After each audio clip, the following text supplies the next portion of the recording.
अस्सलाम वालेकुम my dear students. उम्मीद है आप सब ठीक होंगे, खैरियत से होंगे। मैं हूं फ़ाइक अहमद और आप देख रहे हैं मेरा यूट्यूब चैनल। और आज हम स्टैटिस्टिक्स इंटरमीडिएट पार्ट 2 का जो चैप्टर एक्सरसाइज 14.2 है, इसका क्वेश्चन नंबर 8 करेंगे। 8 का ए पार्ट। इसकी स्टेटमेंट आपके सामने इसमें कह रहा है, from the data given below calculate the coefficient of correlation between the ages of husbands and ages of wives at the time of their marriage. तो कुछ डेटा दिया है जिसमें हमें हस्बैंड्स की एज और वाइफ की एज बताई गई है और उनको हमने यूज़ करके कोरिलेशन कोफिशिएंट फाइंड करना है, यानी कि आर फाइंड करना है। एक्स जो है वो हस्बैंड की एज को रिप्रेजेंट कर रहा है और वाई वाइफ की एज को। और जो कपल्स वाला कॉलम है ये जस्ट एक इंफॉर्मेशन है कि हमें 10 कपल्स उसने दिए हैं। ये हमारा जो है ना स्मॉल n हम यहाँ से फाइंड कर सकते हैं, जो कि नंबर ऑफ़ वैल्यूज़ होती हैं वो हमारी यहाँ पे 10 है। और x और y को यूज़ करेंगे और r फाइंड करेंगे। उसके बाद नीचे टेबल के एक लाइन बता रहा है कि फाइंड द रेग्रेशन कोफिशिएंट्स, यानी कि हमने इसके रेग्रेशन कोफिशिएंट्स भी फाइंड करने हैं। एक तो कोरिलेशन कोफिशिएंट फाइंड करना है और दूसरा इसके रेग्रेशन कोफिशिएंट्स फाइंड करने हैं, जिनको हम बी एक्स ऑन वाई और बी वाई ऑन एक्स से रिप्रेजेंट करते हैं। फिर वेरीफाई करना है that r is the geometric mean of the two regression coefficients. और ये लास्ट लाइन भी हमने इसको वेरीफाई करके बतानी है। जब ये तीनों चीज़ें फाइंड कर लेंगे, इनके r b y on x और बी एक्स ऑन वाई, तो फिर हम ये लास्ट वाली जो वेरिफिकेशन है ये करेंगे। तो स्टेटमेंट की जो चीज़ें थी ये आपके सामने है और लास्ट पे जो ब्रैकेट के अंदर 3 वैल्यूज़ लिखी हैं ये आंसर हैं हमारे। हमने इनसे फिर बाद में टैली भी कर लेना है। तो चलें इस क्वेश्चन को सॉल्व करते हैं और सोल्यूशन में स्टेप बाय स्टेप ये सारी चीज़ें हम फाइंड करेंगे। वीडियो को कंप्लीट देखिएगा बगैर स्किप किए, क्वेश्चन को अच्छी तरह समझिएगा और फिर इसकी प्रैक्टिस कीजिएगा। स्टूडेंट्स, तो सोल्यूशन में आगे हम और अब हम इसमें देखते हैं कि हमने क्वेश्चन को सोल्व करना है। एक्स और वाई की वैल्यूज़ मैंने आपके सामने वर्टिकल लिख ली हैं, ठीक है। जो हमें डाटा में अभी मैंने आपको दिखाई थी, क्वेश्चन में गिवन हमें दी गई थी, वो हमने यहाँ पे लिख ली हैं और नीचे मैंने इन दोनों कॉलम्स का सम कर लिया है। एक बात जो मैं आपको बताने जा रहा हूँ वो ये है कि ये जो मैं सम करता हूँ ना, जो वैल्यूज़ को प्लस करता हूँ, माइनस करता हूँ या मल्टीप्लाई करता हूँ, तो वो वैल्यूज़ जो हैं वो सम टाइम्स गलत भी हो जाती हैं मुझसे। तो चूँकि अब इंसान हो ना, गलती हो सकती है, तो आपने खुद भी इनको चेक करना है लाजमी कि ये जो आंसर्स मैंने लिए हैं, अब जैसे कि मैंने सम किया हुआ 300, आपने खुद अपने कैलकुलेटर पे इसको सम करके चेक कर लेना है, ठीक है। और अगर आपका 300 ना आ रहा हो तो आपने वो वैल्यू यूज़ कर लेनी है जो आपका डेटा बता रहा है आपको। लेकिन मेरा डाटा भी फ़िलहाल मुझे ये 300 बता रहा है, ठीक है। इस तरह कोई भी वैल्यू होती है जो सम टाइम चेंज हो जाती है, मुझसे मिस्टेक हो जाती है, गलती हो जाती है लिखने में, तो वो आपने ना खुद से ठीक वैल्यू लेके और इस मेथड को इसी तरह लेके आपने चलना है, ओके। क्योंकि वीडियोस बार बार नहीं बनती हैं तो थोड़ी सी मेहनत लगती है, टाइम भी बहुत शॉर्ट होता है, तो इसलिए मेथड जो है वो मैं आपको बिल्कुल एग्जैक्ट ठीक समझाऊंगा, उसमें कोई भी मिस्टेक नहीं करूँगा। बट ये सम या कैलकुलेशन करते हुए समटाइम्स कुछ वैल्यूज़ गलत हो जाती हैं, तो वो आप लोगों ने उससे घबराना नहीं है। वो आपने सही वैल्यूज़ को यूज़ करना है और मेरे बताए हुए मेथड को यूज़ करते हुए आपने आंसर फाइंड करके अपना बुक से जो है वो खुद ही टैली कर लेना है। अच्छा, तो एक्स और वाई का यूज़ करते हैं और हमने क्या करना है, इसमें हमने एक 3 चीज़ें फाइंड करनी है। जैसे आपको पता है, एक हमने आर यानी कि रेग्रेशन कोरिलेशन कोफिशिएंट फाइंड करना है, ठीक है। उसके लिए मैं ये फॉर्मूला यूज़ करूँगा, इस डेटा पे अप्लाई करूँगा। आप इसके अलावा भी अगर कोई करना चाहें तो वो कर सकते हैं, ठीक है। ये करना चाहें तो ये कर सकते हैं, मैं ये यूज़ करूँगा, ठीक है। ये हमने पीछे भी फाइंड किया हुआ काफ़ी दफ़ा। उसके बाद फिर हमने जो सेकंड चीज़ फाइंड करनी है वो हमने इनके दोनों रेग्रेशन कोफिशिएंट्स फाइंड करने हैं, बी वाई ऑन एक्स, ठीक है। एक ये हमारा रेग्रेशन कोफिशिएंट है और एक बी एक्स ऑन वाई, ये हमारा रेग्रेशन कोफिशिएंट है। तो बी को हम रेग्रेशन कोफिशिएंट कहते हैं। तो इसने 2 रेग्रेशन कोफिशिएंट्स पूछे हैं, तो हमने वाई ऑन एक्स लाइन के लिहाज से भी फाइंड करना है और एक्स ऑन वाई लाइन के लिहाज से भी फाइंड करना है। हम एक्सरसाइज जो लास्ट करके आए ना 14.1, उसमें हमने ये रेग्रेशन कोफिशिएंट्स फाइंड किए थे, ए और बी की वैल्यूज़ निकाली थी, फिर हमने उसको लाइन में पुट किया था, ठीक है। वाई ऑन एक्स के लिहाज से भी मैंने उसमें आपको समझाया हुआ है कि फाइंड करना हो तो कैसे करते हैं। एक्स ऑन वाई के लिहाज से भी इस क्वेश्चन में वो थोड़ी सी चीज़ रिपीट हो जाएगी, ठीक है, कि रेग्रेशन कोफिशिएंट्स कैसे फाइंड करते हैं। और जब हम इन दोनों को फाइंड कर लेंगे ना, रेग्रेशन कोफिशिएंट्स को, और ये आर फाइंड कर लेंगे, तो लास्ट में हमने क्या करना है, हमने वेरीफाई कर लेना है, ठीक है, इस इक्वेशन को। यानी कि जो आर हमने फाइंड किया होगा उसकी वैल्यू यहाँ पुट करेंगे और दोनों रेग्रेशन कोफिशिएंट्स की वैल्यूज पुट करेंगे और ये दोनों इक्वल आने चाहिए, ठीक है। आर का ये एक छोटा सा फॉर्मूला होता है कि जब भी हम दो रेग्रेशन कोफिशिएंट्स का मल्टीप्लाई लेते हैं, मल्टीप्लिकेशन करते हैं, उनका प्रोडक्ट लेते हैं और फिर जब उनके ऊपर हम अंडर रूट लगाते हैं और उसको सॉल्व करते हैं तो वो आर के इक्वल निकलता है, ठीक है। या आप ये कह सकते हैं कि जो आर होता है ये दो रेग्रेशन कोफिशिएंट्स के square root, product of square root के इक्वल होता है, ठीक है। Geometric mean of two regression coefficients जो होता है वो आर होता है। तो ये चीज़ हम लास्ट पे वेरीफाई करेंगे। तो उसके लिए हमें पहले r, b y on x और बी एक्स ऑन वाई, ये तीनों चीज़ें फाइंड करनी है। फाइंड करेंगे तो यहाँ पुट करेंगे ना। तो चलें अब हम फाइंड करते हैं। पहले आर की बारी आती है। आर को फाइंड करने के लिए हमने ये फॉर्मूला इस्तेमाल करना है और इस फॉर्मूला के अंदर हमें जो चीज़ें चाहिए वो है हमारे पास सम एक्स वाई, हमें ये चीज़ चाहिए, ठीक है।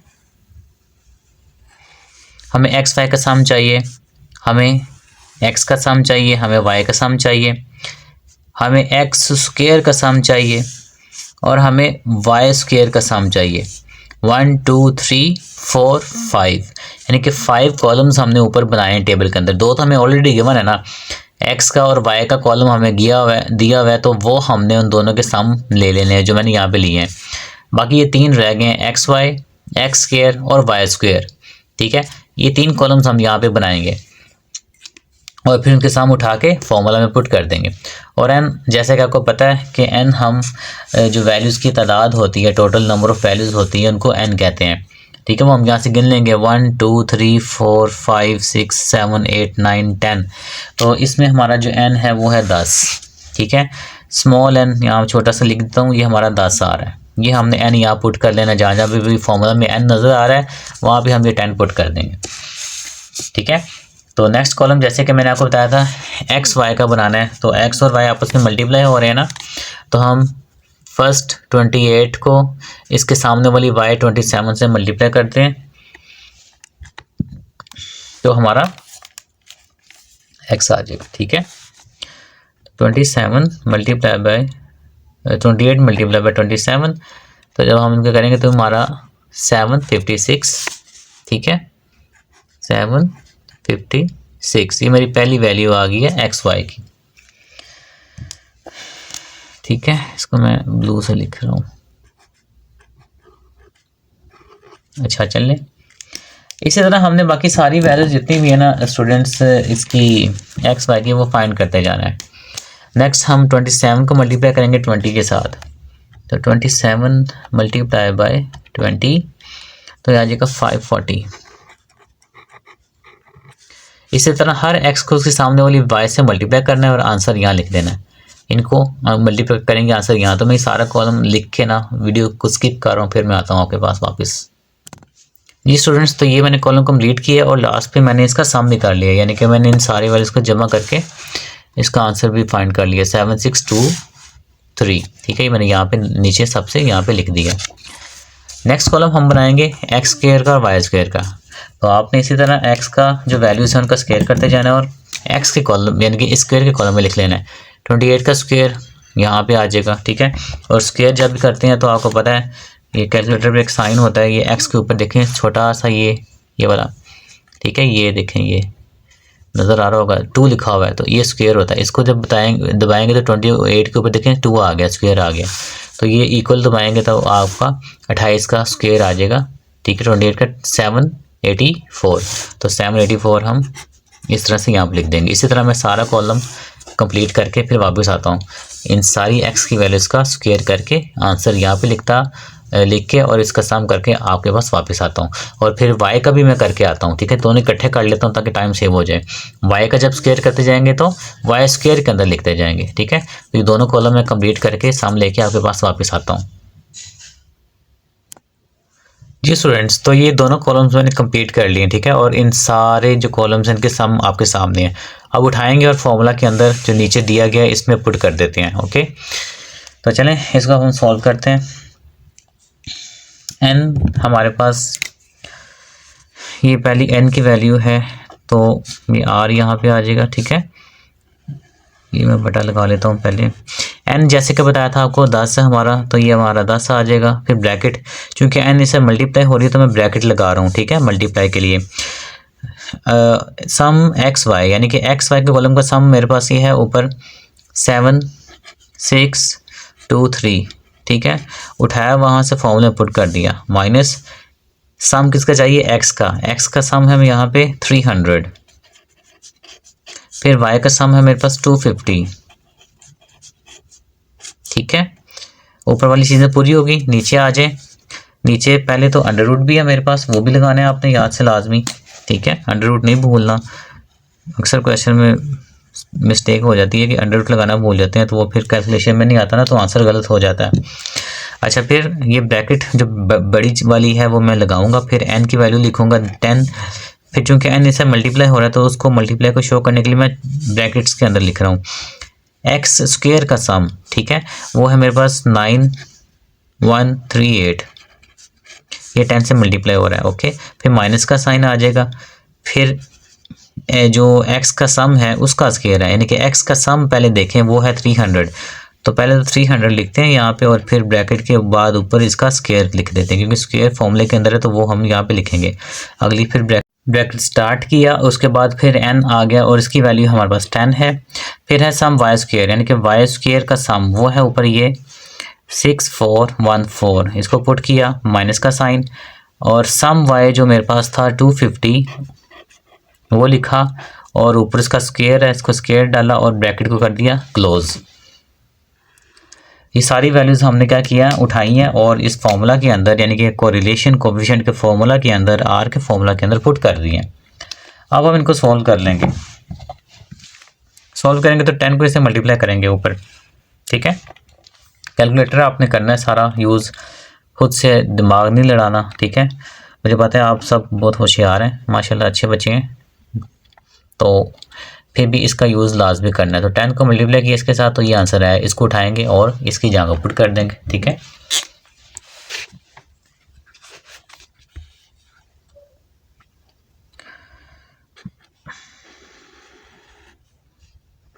$76230, इसका आंसर आ गया। माइनस इन दोनों को मल्टीप्लाई करते हैं, तो 300 मल्टीप्लाई बाई 250, ये हमारे पास आ रहे हैं 7512 एंड 000। ओके, फिर नीचे आ जाएगा पहले अंडर रूट का साइन, ठीक है, और फिर उसके अंदर ये सारी चीज़ें 10 इससे मल्टीप्लाई होगा तो ये आ जाएगा मेरे पास 91380 माइनस 300 का स्क्वायर करेंगे तो ये हमारे पास आ जाएगा,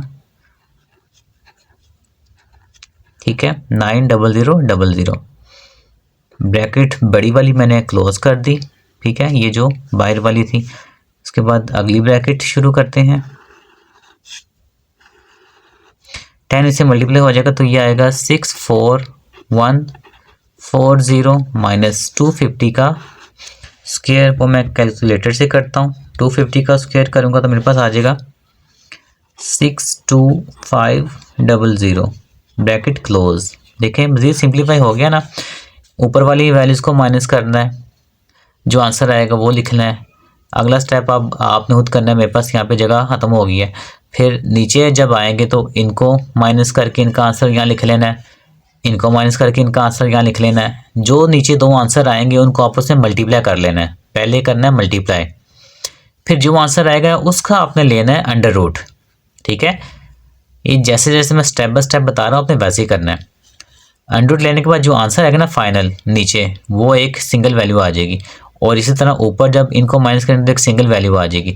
उन दोनों को फिर जब आप डिवाइड करेंगे ना तो आपका आर का आंसर आ जाएगा, ठीक है, जो मैं यहाँ पे लिख रहा हूँ 0.82 या 0.8 आपका आना चाहिए ज़रूर। 2 की जगह पे 3 भी आ जाए, 4 भी आ जाए या 1 आ जाए, कोई इशू नहीं, 0.8 लाजमी आना चाहिए। ओके, तो 0.82 आपका आंसर है।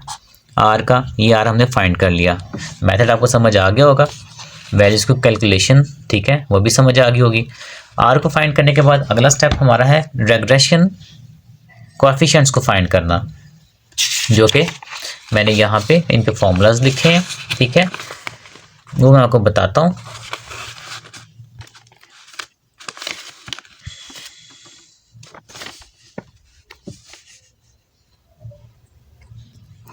अच्छा, अब देखें, अब बी का फॉर्मूला यहाँ पे हमारे पास जो होती है ना लाइन y और x, यानी कि ये वाली लाइन जो होती है y = a plus b x, इस लाइन को कहते हैं y और x। इसमें y पहले आता है, x बाद में आता है, ठीक है। y x पे डिपेंड करता है, इसलिए इसको y ऑन x कहते हैं। इसमें हमारे पास x पहले आता है, a प्लस बी y बाद में आता है, इसलिए इसको x ऑन y कहते हैं, ठीक है। x पहले लिखते हैं, y बाद में, इधर y पहले है तो y पहले, x बाद में तो x बाद में। तो इसके लिए फॉर्मूला थोड़ा सा ये है, इसके लिए थोड़ा सा चेंज होगा, मतलब ऊपर वाली जो चीज़ है ना, ये वाली n sum x y minus sum x into sum y, वो सेम इधर भी वही आएगी, minus sum x into sum y। ऊपर वाली चीज़ दोनों फॉर्मूलाज के अंदर सेम रहेगी, और ये दोनों ऊपर वाली जो चीज़ है ना बटे के ऊपर वाली, ये अगर आप गौर करें तो r के ऊपर भी वही है, n sum x y minus sum x सम y, ठीक है। ऊपर वाली चीज़ जो r की है वो इन दोनों फॉर्मूलाज में सारी एक जैसी है, इसलिए मैंने ये फॉर्मूला लिया था, क्योंकि ये आगे इनके साथ मैच हो जा रहा है, ठीक है। अच्छा, ऊपर वाली चीज़ सेम है, नीचे वाली चीज़ में क्या डिफरेंस है, बी वाई ऑन एक्स के अंदर नीचे x आ जाएगा, बी एक्स ऑन वाई के नीचे y आ जाएगा, मतलब जो चीज़ बाद में है ना वो चीज़ नीचे आ जाएगी। इधर x बाद में आ रहा है, ये देखें x बाद में है तो वो नीचे लिया जा रहा है, इधर y बाद में आ रहा है तो नीचे y लेंगे, बाकी सारा कुछ वही होगा। n सम, इधर सम x स्क्वायर था, इधर हम करेंगे y स्क्वायर माइनस, ठीक है, इधर सम x का स्क्वायर है, इधर हम ले लेंगे सम y का स्क्वायर। ओके, तो थोड़ा सा फ़र्क है बस, ज़्यादा नहीं। नीचे x है, y ऑन x के फॉर्मूला में b के नीचे x आ रहा है, जबकि x ऑन y जो रेग्रेशन कोफिशिएंट है उसके लिए नीचे y आ रहा है। ओके, तो बस ये फॉर्मूलाज दोनों जब आ गए तो करना कुछ नहीं है, वही चीज़ जो हमने यहाँ किया था, सारा कुछ वैल्यूज पुट की थी, कैलकुलेशन किया था, वही हमने यहाँ पे कर देना है, ठीक है। तो n हमारा वही है 10, सम x y की वैल्यू जो पीछे यूज़ की थी यहाँ पे वो यूज़ करेंगे 7 6 2 3, सम x हमारे पास 300 है, सम y हमारे पास 250 है, ठीक है, डिवाइड कर देंगे, नीचे n हमारे पास 10 आ जाएगा, x स्क्वायर 9138 आ जाएगा, और सम x 300 का स्क्वायर आ जाएगा। और एक चीज़ के नीचे अंडर रूट नहीं आएगा, जो रेग्रेशन कोफिशिएंट्स होते हैं उनमें नीचे वाली वैल्यू को बटे से जो नीचे वैल्यूज़ होती हैं उनके ऊपर हम अंडर रूट नहीं लेते, आर के अंदर जस्ट लेते हैं। जो ऑरेंज कलर का मैंने अंडर रूट लगाया हो ना वो बस आएगा, नीचे वाली वैल्यूज़ को बाकी बी के अंदर नहीं आते, ठीक है। इनको अब आपने आगे मज़ीद सिंप्लीफाई कर देना। इसको जब हम करेंगे सॉल्व तो हमारा आंसर वही आएगा जो इनको करने से आ रहा है। चलो मैं यहाँ से उठाता हूँ, 76230 माइनस 75000, ठीक है। इनका क्योंकि सेम वैल्यूज़ है ना ऊपर वाली, तो ये यहाँ तक सिंप्लीफाई हुआ था, इससे आगे मैंने मज़ीद यहाँ पे कर दिया कैलकुलेटर से, वो आ रहा है 1230, ठीक है। तो मतलब ऊपर वैल्यू हमारी यहाँ पे बी के अंदर जो आंसर आएगा ना वो आ जाएगा 1230 डिवाइडेड बाय, नीचे आपने खुद कर लेना है। इसमें इधर आए तो इधर भी ऊपर वाली वैल्यू तो वही है, ठीक है, सारा कुछ वही रहेगा। तो मैं यहाँ पे एक दफ़ा सारी वैल्यूज लिख लेता हूँ आपकी आसानी के लिए। जब ऊपर सारा कुछ सेम है तो ये सेम ही आ जाएगा ऊपर नीचे। अब y के लिहाज से वैल्यूज देनी है तो y का स्क्वायर ये ऊपर है 6414, ठीक है, और सम y हमारे पास 250 था उसका स्क्वायर, तो जब सिंप्लीफाई करेंगे तो इसके ऊपर आ जाएगा 1230। अब नीचे वाली वैल्यूज चेंज आएंगे दोनों में। x के अंदर 10 को इससे मल्टीप्लाई करेंगे तो आ जाएगा 9138 माइनस इसका स्क्वायर करेंगे तो आ जाएगा 90000। ठीक है, इसी तरह इधर आ जाएं तो ये आ जाएगा, इसको इससे मल्टीप्लाई करेंगे तो 64140। ठीक है, और यहाँ पे माइनस आता है, यहाँ पे भी माइनस का साइन आता है। ठीक है, वो मेरी थोड़ी सी मिस्टेक थी, जल्दी में मैं कर रहा था। ठीक है, बटे के नीचे भी माइनस है ना। ओके, तो माइनस 250 का स्क्वायर हमने यहाँ पे कहीं किया था। देखें, 250 का स्क्वायर हमने किया था 62500। तो मैं वहीं से उठा के यहाँ लिख रहा हूँ 62500। अब मज़ीद सिंप्लीफाई कर लेते हैं हम। ठीक है, ऊपर तो वही आ जाएगा 1230 डिवाइडेड बाय, इसमें से जब इसको माइनस करेंगे हम, कैलकुलेटर से करके देखता हूँ मैं, 91380 में से माइनस करेंगे 90000, तो ये आ जाएगा मेरे पास 1380। इनको डिवाइड करते हैं, 1230 डिवाइडेड बाय 1380, तो इसका आंसर आ रहा है मेरे पास 0.89। ठीक है स्टूडेंट्स, 0.89, ये मेरे पास बी का y और x का आंसर है 0.89। इसी तरह इसका चेक कर लेते हैं अब हम, 64140 माइनस 62500, नीचे आ जाएगा 1640। तो जब हम 1230 को डिवाइड करेंगे इस पे तो हमारा आंसर आ जाएगा 0.75। इधर से मेरे पास जो बी का आंसर आ रहा है वो ये आ रहा है, और इधर से 0.89। तो ये टैली अब आप लोगों ने खुद करना है। ठीक है, यहाँ तक हमारा अभी तक रेग्रेशन कोफिशिएंट्स फाइंड हुए हैं। ठीक है, आर भी फाइंड कर लिया, रेग्रेशन कोफिशिएंट्स भी हमने फाइंड कर लिए। अब आखिरी स्टेप रह गया हमारा, बहुत इजी है। वो हमने क्या करना है, हमने इन दोनों वैल्यूज़ को, बी की वैल्यूज़ को उठाना है। ठीक है, इन दोनों को, और यहाँ पुट कर देना है दोनों में। ठीक है, तो चलिए पुट करते हैं, जल्दी से क्वेश्चन कंप्लीट करते हैं। अंडर रूट बी वाई और एक्स का जो आंसर आ रहा है मेरे पास 0.89, 0.75। ठीक है, इसका आ रहा है 0.89 मल्टीप्लाई बाय 0.75। अब इनको सॉल्व करके देखते हैं। ठीक है, 0.89 मल्टीप्लाई बाय 0.79, फिर हम इसका लेंगे अंडर रूट। तो अंडर रूट करके देखते हैं, हमारा आंसर आ रहा है 0.817। ठीक है, ये हमारे पास आंसर आ रहा है। इसको मैं मज़ीद अगर राउंड करूं, मतलब देखें, राउंड करने का मतलब ये होता है, अब ये 1 है ना, 1 के बाद अगली वैल्यू 5 से बड़ी है, तो इस 1 राउंड हो जाएगा। इसको मैं इस तरह लिख सकता हूँ 0.82। ठीक है, अगर ये 5 होता है या 5 से बड़ा है तो ये 1 राउंड हो सकता है। अगर ये फॉर एग्जांपल 0.813 होता तो 1 राउंड नहीं हो सकता था। ठीक है, क्योंकि अगली वैल्यू 5 से छोटी है। ठीक है, तो इसलिए मैंने ये राउंड कर दिया 1 को, और 0.82 मैंने इसको लिख दिया है। तो ये हमारा बेसिकली आर का आंसर है 0.82। और अगर आप देखें तो हमने यहाँ पे आर का आंसर ही फाइंड किया था 0.82। तो ये वेरीफाई हो गया है। इट मीन्स कि हमारा क्वेश्चन बिल्कुल एग्जैक्ट ठीक है, सारी कैलकुलेशन ठीक है, फॉर्मूलेज ठीक है। ठीक है, और ये हमारी जो इक्वेशन है ये वेरीफाई हो गई है। ये हमें बता रही है कि आपके आंसर्स ठीक हैं। यहाँ तक आपका क्वेश्चन था, होप्स आपको समझ आ गई होगी, मज़ा आया होगा करने में। नहीं समझ आया तो वीडियो को दोबारा देखें। चैनल पे न्यू है तो इसको करें सब्सक्राइब, बेल आइकन को करें प्रेस, ताकि आपको सारे आपके मेरे जो न्यूमेरिकल्स हैं, क्वेश्चंस हैं, वो आपको नोटिफिकेशन में मिलते रहेंगे। जैसे जैसे मैं क्वेश्चन करवाऊंगा वो आपको नोटिफिकेशन आ जाएगा, आप वहाँ से मज़ीद मेरे साथ कंटिन्यू कर सकते हैं। तो ओके, बाकी अपने क्लास फेलोज़ के साथ भी मेरी वीडियोस को, मेरे चैनल को शेयर करें ताकि उनका भी फ़ायदा हो जाए। ठीक है, तो चलें, तो में याद रखिएगा, मुझे अपना ख्याल रखिएगा। अल्लाह हाफिज़।